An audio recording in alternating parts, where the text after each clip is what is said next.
wish you could smell this kitchen. We're making bone broth over here, but that's for another video. Today, we're making derby pie. It's a great dessert. Everyone always loves it. They ask for it. They ask for the recipe. They ask for it at bake sales. It's a good one. And I thought it'd be a good one for Christmas. So we're gonna go ahead, and I've got my recipe here just in case I forget it. It is kind of a twist on the derby pie, actually. It's my version of it. The first thing we're gonna do is take 1 cup of sugar and a half a cup of melted butter, and we're gonna mix those together.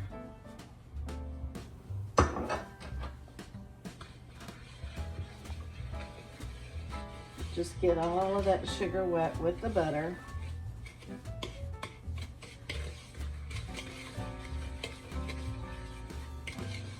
The next thing we're going to add are 2 eggs. These come from our chickens. Let's see, I'm gonna put the shell over here. So they're nice eggs, healthy, you know, to go with that half a cup of butter. And I know I should be pouring these out into another bowl, but I haven't found blood in them. Oh, that's not a nice thing to talk about, is it? When you're making pie. But there go the eggs in there. Can you see it? Mm-hmm. And there should be, oh, you know what? I bet I have to open the top of this, because yep, I sure do. Got out a new bottle of this. And the recipe calls for 1 teaspoon, but here's what I do. And I always like a little bit of extra vanilla flavor in mine. Not everybody will like that, I'm sure, but I do. And I haven't had any complaints from home. Now, we are going to add 1/2 teaspoon of salt. And stir that up in there. A 1/2 cup of flour.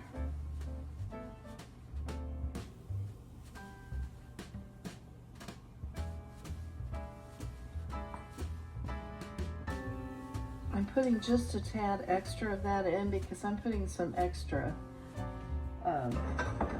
chocolate chips in and pecans. So I just added a little bit to it. Stir that in, get it all incorporated. It takes a little while.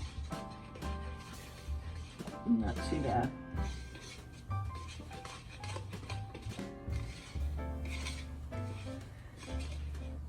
This pie brought, how much money at the bake sale? Was it $50? $50 at the bake sale for the youth at church.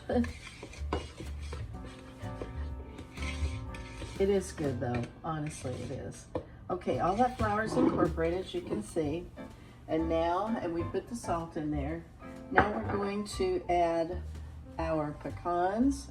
It's supposed to be 1 cup of chopped pecans. I put about 1.5 cups because I like my pies to be kind of full. And same for the chocolate chips. I'm putting 1.5 cups in there. Stir it up.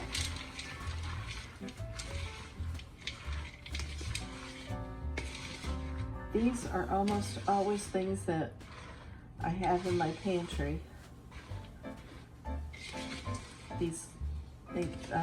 The food in this. Let's see, the chocolate chips, the pecans, the butter, the sugar, the flour. Almost always have it in my pantry. Now then, the last thing I'm gonna do is cheat now, because I didn't have time this morning to make a crust, and to tell you the truth, I don't make crust a lot. But this one from Aldi's is really good.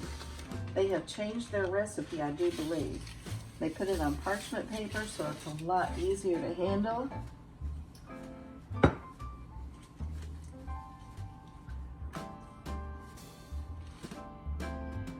Oop. Oh, I put this rolling pin there to talk about. That was my mother's rolling pin. I always like to tell a little story about the things that I use if they're old. That she got that back in the 40s, 1940s. My dad had gone to a Christmas party and she didn't feel up to it, so she walked to town and she paid $0.25 for that rolling pin. And I use it. That's the one that I use, but I love it. And it makes me think of the pies that she made, because my dad didn't really like cakes. So we had mostly pies in our life. Kind of getting this edge here. Hope it doesn't shrink too much.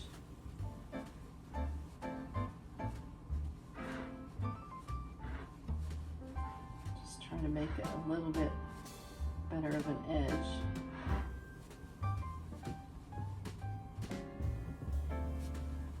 And now I'm going to go around the edge of it, crimp it,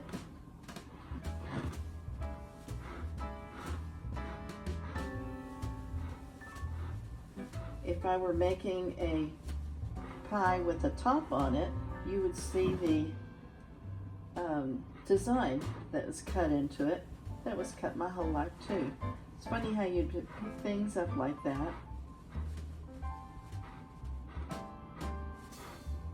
and use them for yourself. Now then, got that crimped.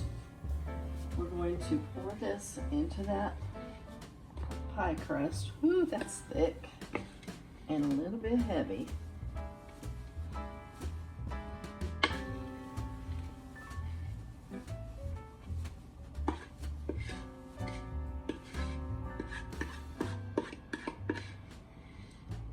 I promise you, this is a delicious pie.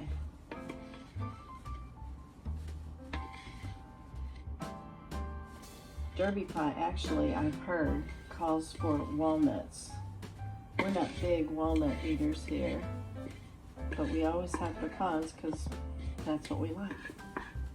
And so that's what my Derby pie has in it, pecans.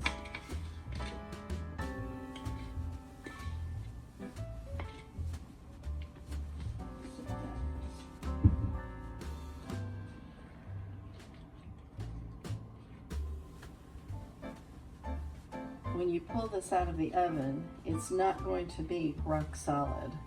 It'll be a little bit jiggly because of the chocolate chips, and you have to let it set for a while before it becomes more solid. And now you can see why I put that little bit of extra chocolate chip and pecan in there, because I just like it a little bit more full than what the original recipe would give you. Alrighty, let's put that in the oven.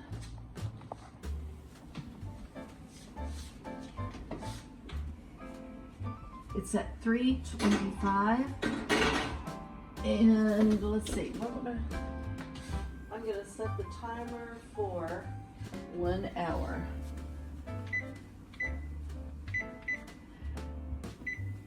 There we go. And then you know that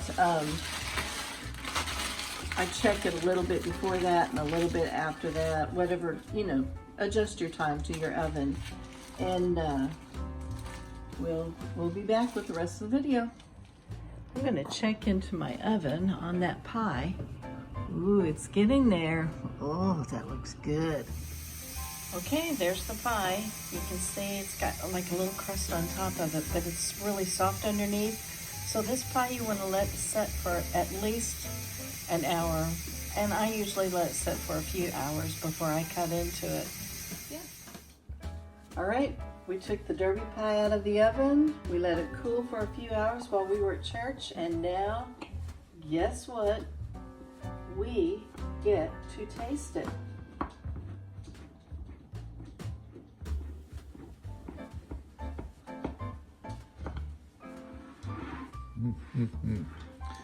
My mom called it a dirty pie.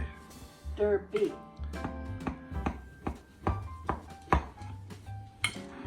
Derby. I'm slinging derby pie all over the stove. Let's see if I got it cut all the way through now in this. Not for sure.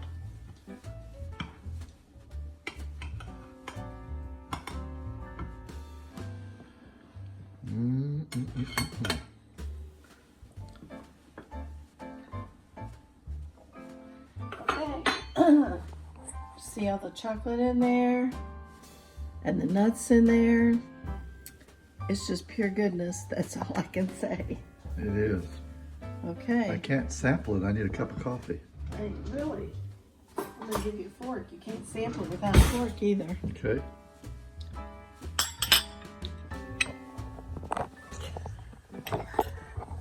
Okay, here you go.